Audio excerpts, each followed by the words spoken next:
It's really my favorite part of the service. Again?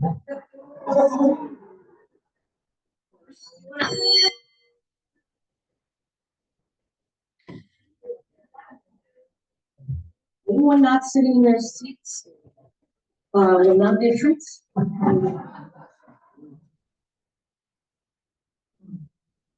Good morning, and thank you. And welcome to Vashon Island Unitarian Universalist. My name is Mary DeMange. My pronouns are she, her, and I will be your service leader today. The speaker today is Ann Lewis, and our service coordinator is Robbie Lord, and our musician who playing such a lovely and tech today is Catherine Sullivan. Yay. Yeah.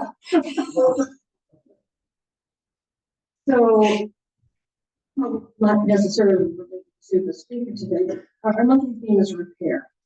And I don't know about you, but I really feel this loss, feeling like something is missing in my life. I feel the need to repair my sense of faith, and a need to find my spirituality.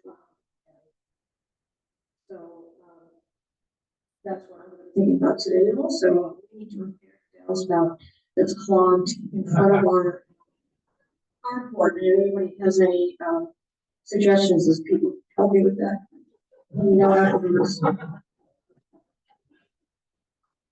If you're visiting, you are welcome here. Please participate as you feel comfortable.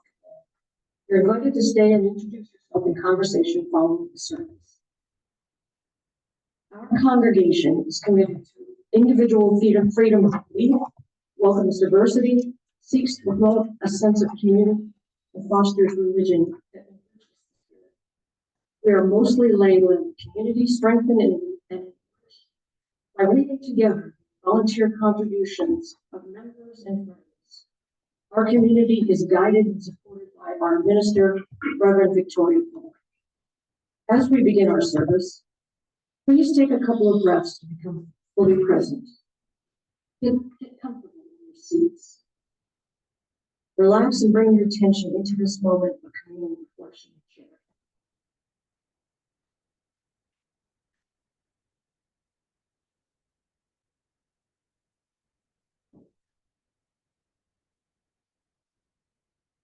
We do it when we acknowledge that we're on the traditional Salish Native people. If you want to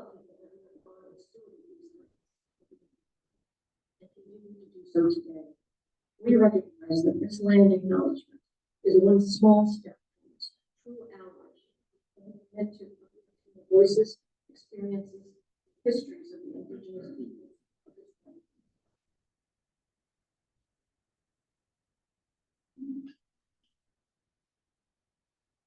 Spoken affirmation comes from an excerpt of our we, the members of Vashon Unitarian Universalists, strive to build healthy relationships as a spiritual practice. We intend our promises to foster trust, empathy, learning, and freedom. This covenant is meant to create a sanctuary for all. It will evolve over time to meet the needs of our congregation. In all our relationships, we commit to shared values and principles. This is the first step. We stand on the side of love. Love is electric. Its flow enables us to transcend that part of us which is small and centered on self. It generates joy, gratitude, and inspires service. Love and passion is our foundation for spiritual growth. Now I'd like to invite Craig Cole to come forward and read our chalice.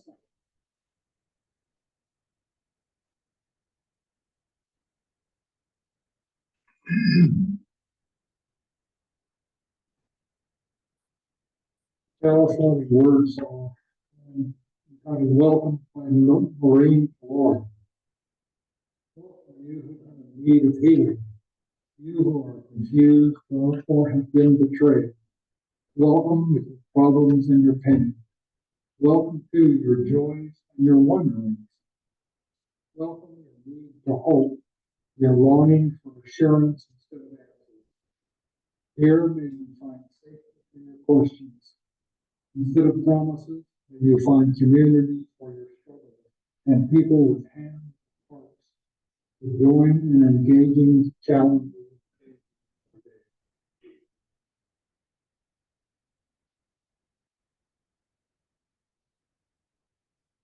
Thank you, Craig. Our opening hymn, and if you would rise in body or spirit,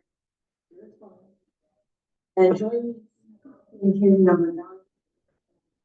Hymnal somewhere. Leslie will take you through the first verse once, and then our song leaders will start us out. We have song leaders? Song. 9-5. No, I was going to point that out. It was Ronnie's fault. 95.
For joy.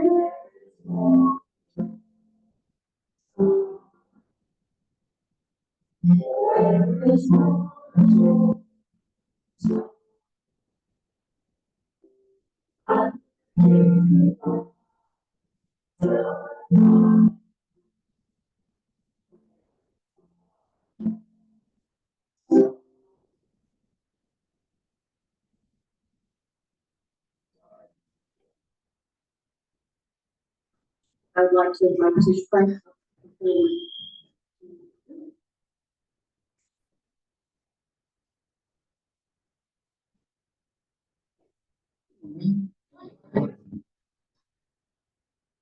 This is Horace. Can't be neutral, mind be trained. I have it. To be hopeful at that time is not just foolishly romantic. It's based on the fact that human history is a history not only of cruelty, but also of compassion, sacrifice, courage, and kindness.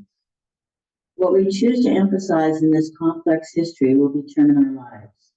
If we see only the worst, it destroys our capacity to do something.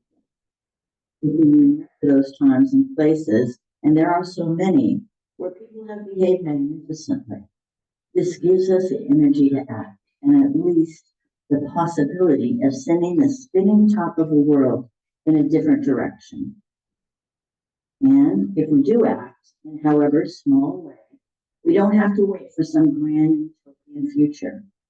The future is an infinite succession of presents, and to live now as we think human beings should live, in defiance of all that is bad around us, is itself a marvelous venture.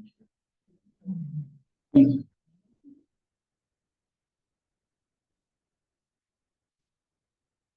Thank you, Tish. That was absolutely perfect. And I will get a copy of that. Serious.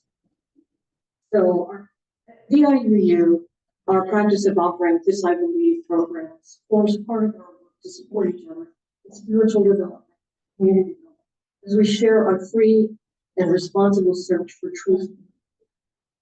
Today, we welcome longtime who has and continues to be part of many organizations and communities, wearing many hats. Both Anne and her husband George worked for more than 30 years with the international organizations USAID and the non-governmental organizations in the U.S. as not-for-profit organizations, including post-conflict Rwanda, East Timor, Nepal, and South Sudan.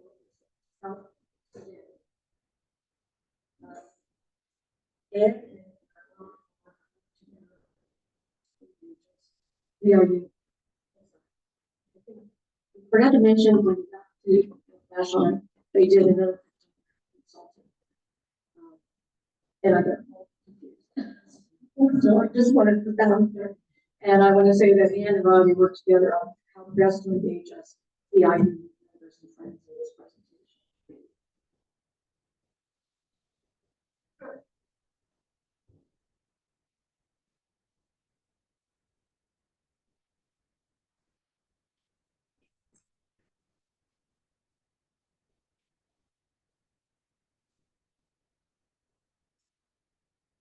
I think this is on.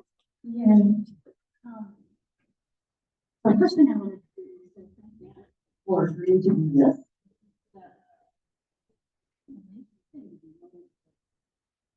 Understand and from the whole support.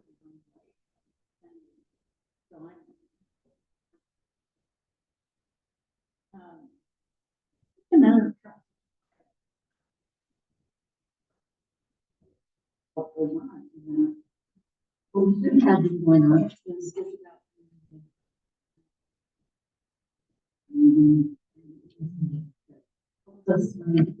not just through the hard times. Our time on Mary here's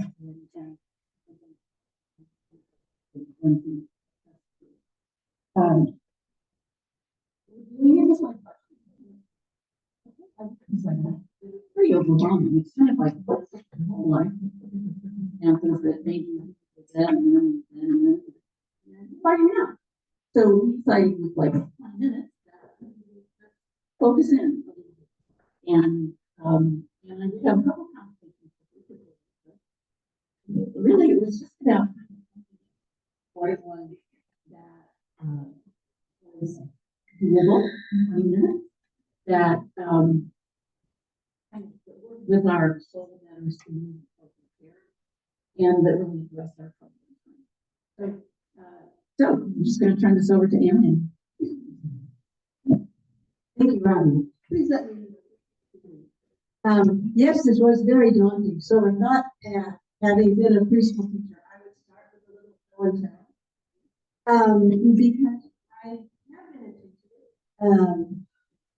Well, let me back up just a moment. I grabbed a couple of pieces of sculpture from our living room. Both of these are on a roadside in northern Tanzania, where people at the side regularly make sculptures, always involving people, out of everything. So these two were for sale side by side, and we spoke about the fact that they're very, very one of them, and you're welcome to come and touch on it. One of them is very specific and very good. There are individual children climbing on and supporting each other, and climbing up, obviously, a mother figure. They are also interconnected and touching each other. The other one, which is very much more abstract, and you'll recognize some of the African influences in the development of abstract art in the West. And these figures are also touching each other and connected, but they're all incomplete. All of them are require the imagination to understand how they balance and touch each other and relate. So when Robbie asked me to do this, I said, "Oh, sure. I've given a lot of lectures. I'm happy to give a lecture. You know, do you want me to talk about water? International humanitarian law?" He said, "This is really about values and what we learn, which is a much more challenging. I don't know whether or not, but we did have, maybe we can do that together." So the gentleman who did these sculptures for me explained that this sculpture is a storyteller, and this sculpture just tells children about the interconnections within our kinship stories, oral traditions that go back as long as. This is quite literal. This one, which is very different, is for spiritual. This one requires going deeper. You have to look hard. You have to be challenged what's here and what the inner relationships are. And this is used for the spiritual and moral education. So I just thought I'd entertain you with a little show and tell. But Robbie and I agreed that we would do this as kind of a question and answer. So I'll ask you to ask the question. Given the rich history.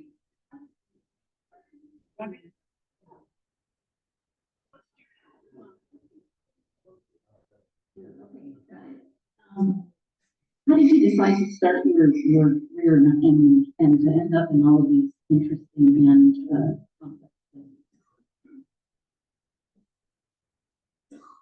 Some years ago, with this group, I lived in where I explored my family in male family origins and strange upbringing with the Wisconsin Synod and my first exposures to Buddhism and many other religions, my Sunday afternoon. And it was kind of boring. It was autobiographical thing, really. And this time is much more challenging, and I'm not going to do that with this exception.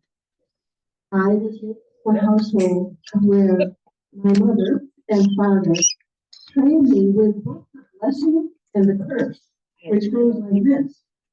Service is the rent you pay for the space you occupy. Service is the rent you pay space you occupy.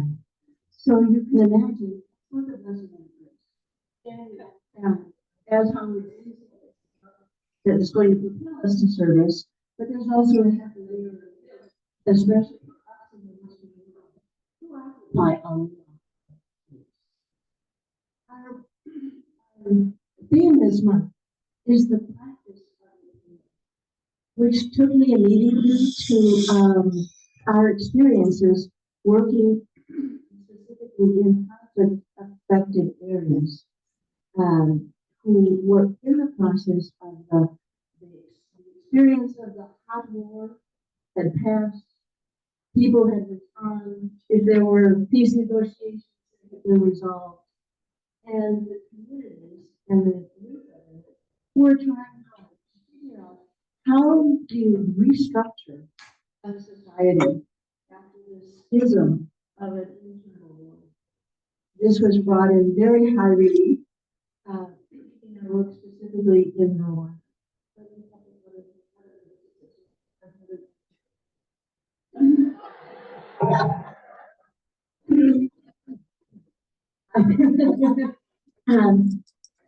George and my husband George and I both studied in our graduate studies international development. It's kind of confusing here because you say development and oh, kindergarten, or you say development and they think, oh, real estate. Here we're talking about the kind of development that has been the work post World War II, where governments, and especially the United States realized the importance of rebuilding after the devastation of World War II. And organizations like the Marshall Plan and the Alliance for Progress in Latin America, both were supported by our government and led by our government with an understanding and point in these days that strong partners, strong trade partners across the world will bring in the United States government. The U.S. Agency for International Development, an independent organization dedicated to international development, but within the State Department. And George first joined the U.S. Agency at a graduate school, Peace Corps volunteer. And that sort of experience and wanted very much to be part of an organization where they could do the kind of poverty alleviation work in agriculture, land tenure, health systems, women, women's rights, in expanding education opportunities, in eventually in expanding opportunities for democracy within the agency or well, we have to stop them sometimes.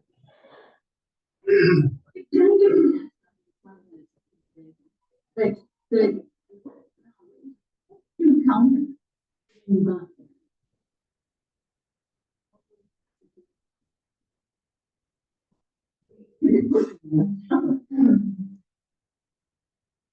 I think, excuse me, I think that I might step back just a second because in preparing for this, I did go back to, as instructed, sort of those values that were most important to us. And the only way you can really learn about your values and what's important to you is when they're challenged. It's when you see something that's wrong. If you see something that doesn't feel no, at some level, isn't consistent with your deepest beliefs. And that's when you have to go back and look at those deepest beliefs and see if they fit.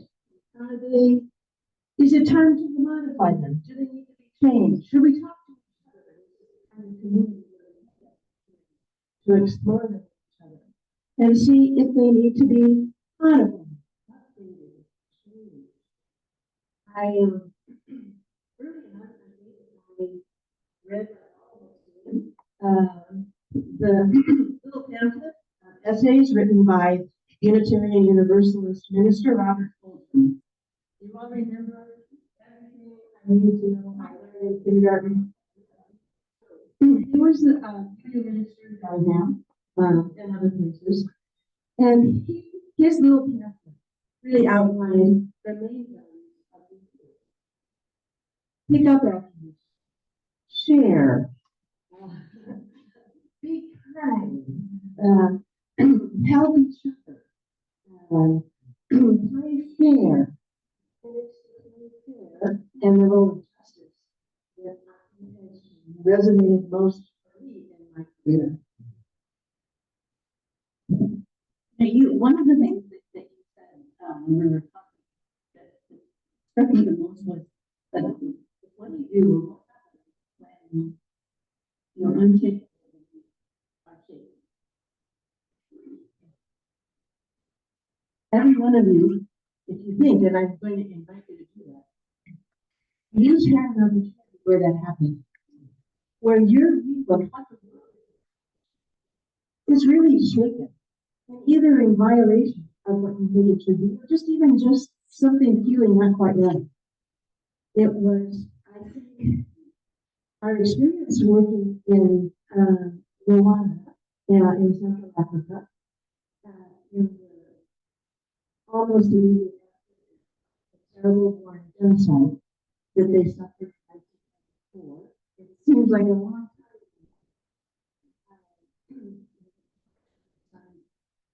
Asked to go to serve as the director of the reopening of American foreign aid to that country. Let me just explain for just a minute to talk about what is foreign aid.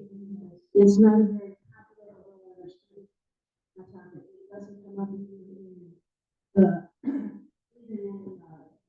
campaign these days. We all remember Jesse Helms and others who talked about foreign aid as money down our back. But I invite you to go back to the Marshall Plan and the importance, not only the moral importance and societal importance of a stronger world, consistent with our new, but also the economic importance. Anyway.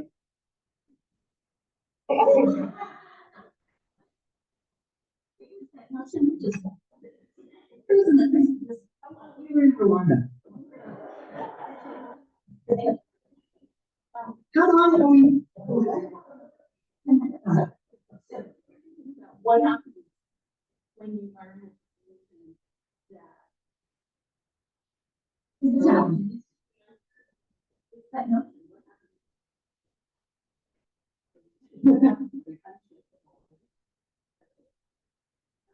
How you fulfill your role? I mean, we're all looking at that. Yeah.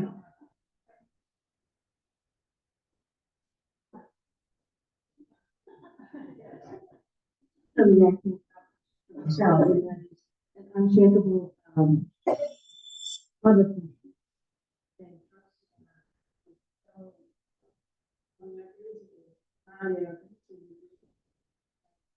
And the experience of the election and the last few weeks,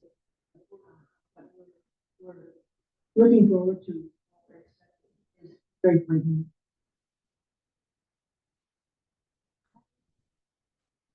I would put this in, I think, a very stark, maybe the starkest in the situation of Rwanda, where there was a genocide that was the result of course, many years of colonial rule, many years of colonial preference, and the division of one tribe, I use that word carefully, of people who speak the same language, have the same religion, practice the same family practices. One difference, there's several differences, and those differences were highlighted and poisoned by the process of othering, the process of convincing a minority that the majority is in fact out to get, and that the minority is in fact superior, and therefore they need to essentially came to the majority in order to secure. So I'm careful about using the words Hutu. See, although those words might be familiar to you, those words are not outlawed, have been outlawed from the time we arrived in Rwanda. The government very simplistically said, we're not Hutu anymore. We're all Rwandans, and therefore, if you all just don't use that word, it's okay. So, ignoring absolutely. Yeah, absolutely. Because I think we know that banning the word, we have a lot of banned words in our society as well. Banning the word makes it very well. You know, I bet you often swear in another language, right? It doesn't mean anything. It's real easy to swear in another language. The word doesn't have power. But that particular word that signifies a particular ethnic diverse group, you can then exasperate the kind of hatred and fear that caused this this incredible, really incredible slaughter.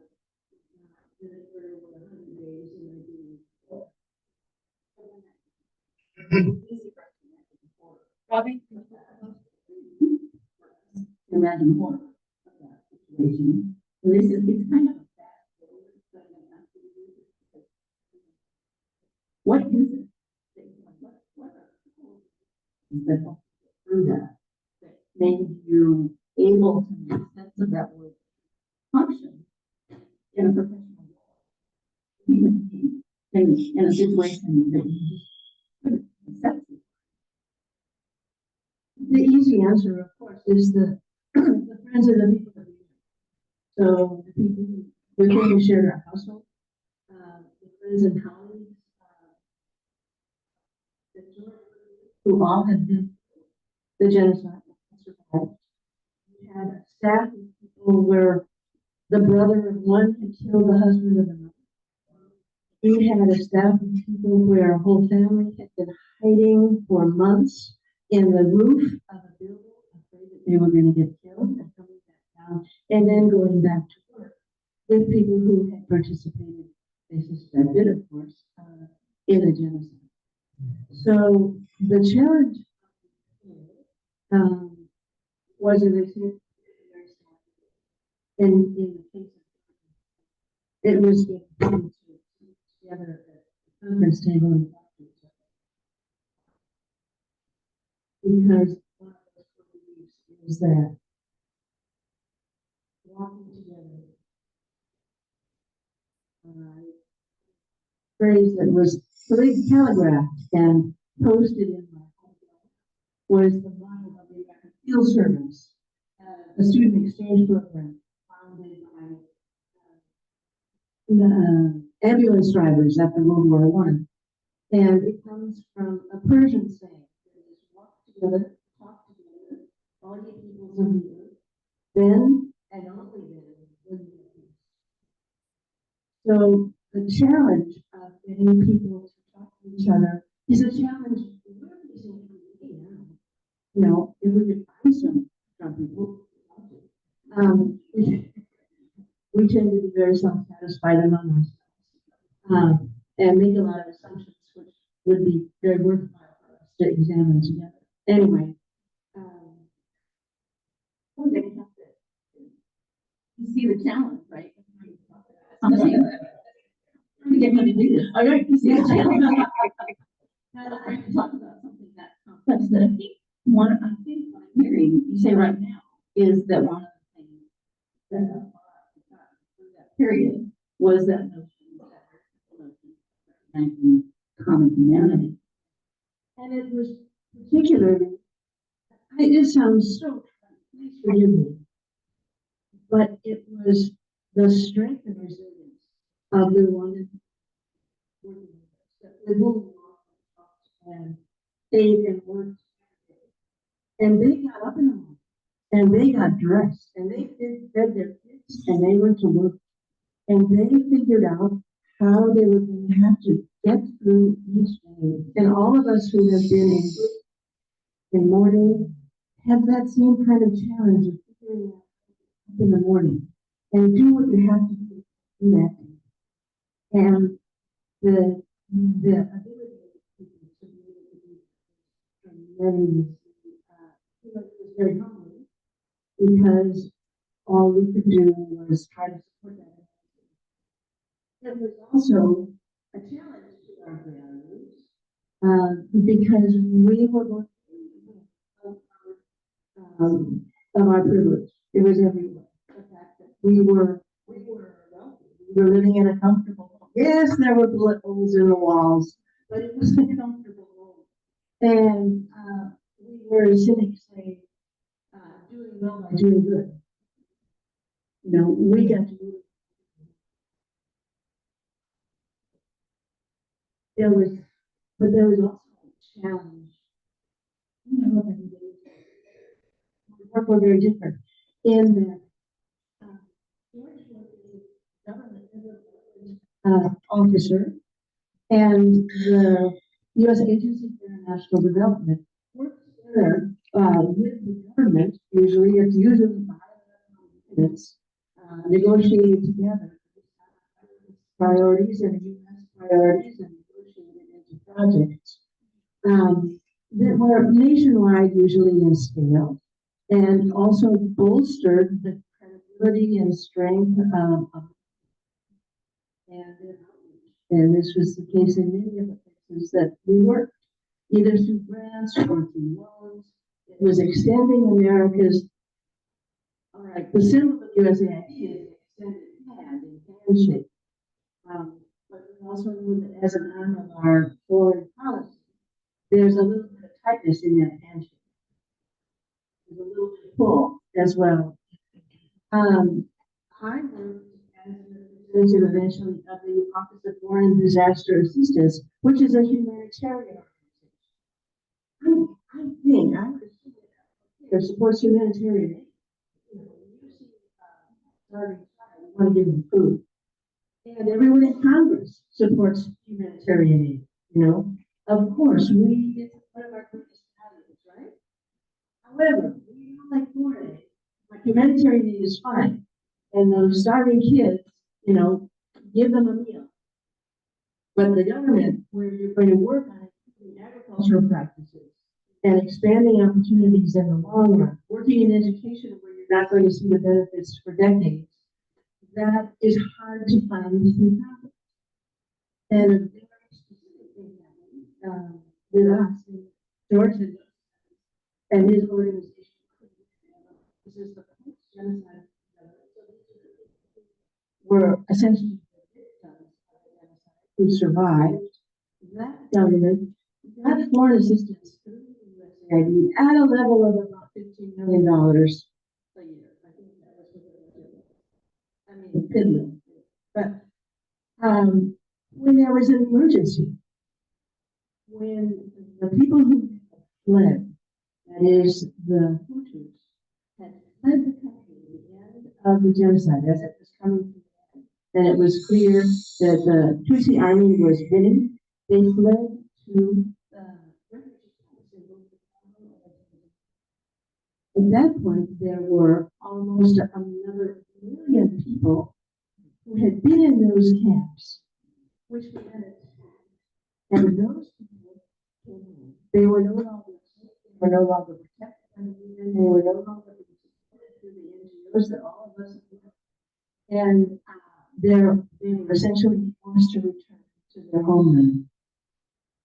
This happened over 3 days. It was literally days when they started attacking the refugee camps. And people fled and came home. So they George Montcalm saying we're sending in emergency. And since this is an emergency and this is humanitarian relief, the budget is $140 million. We will support emergency shelters, but we won't support. We will support giving out seasoned tools, but we won't support training in agriculture or legal land tenure movements or figuring out all the legal aspects of who owns the land, the long-term issues. We support short-term literacy and numeracy issues. We don't support education.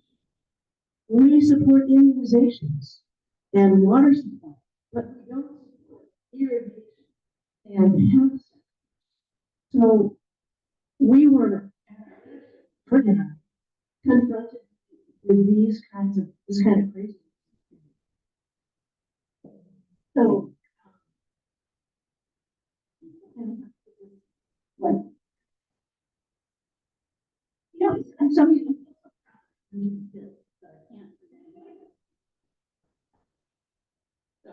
So, I mean, this is a huge subject, and I think that it's just awesome to hear the kind of background come to. And I think, which is what we said before, you know, some other more time.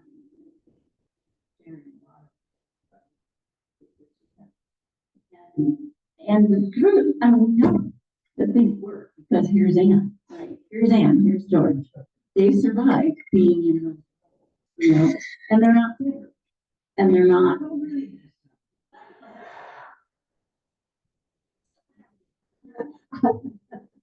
Anyway, what I think we wanted to end with, well, we really had like all these books, right?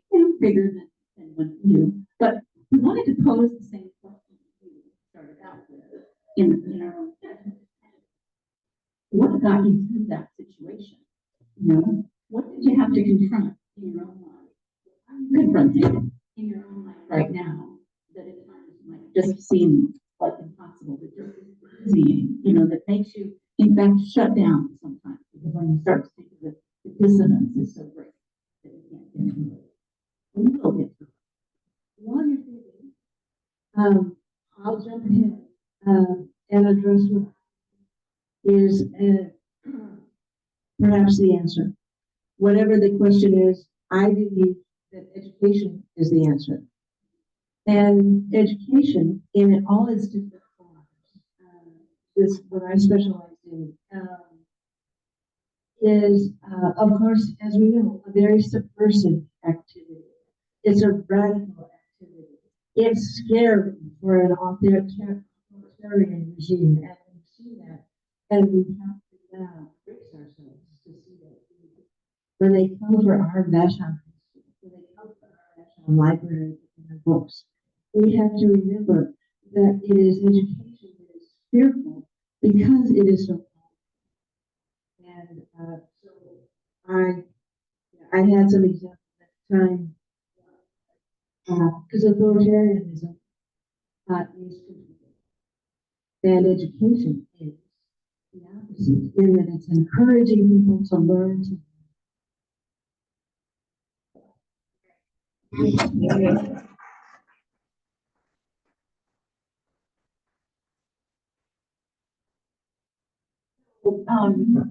The other page is right. Okay, so I think what I'm gonna do actually is just ask that we go straight to the video, because it's got an answer in it too.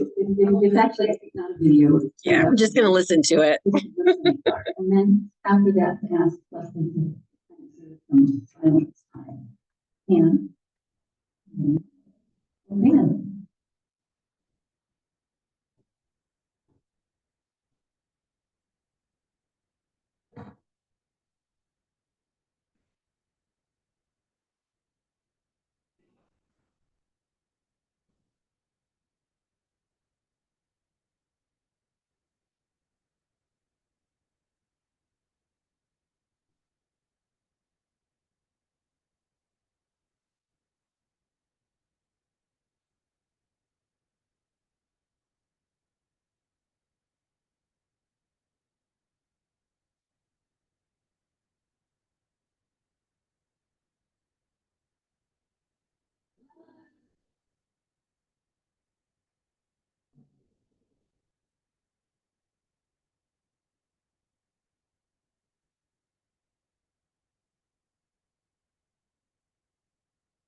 So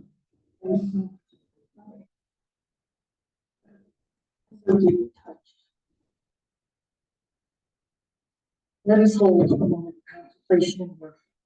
An old English word that means to consider things important and generous and abundant.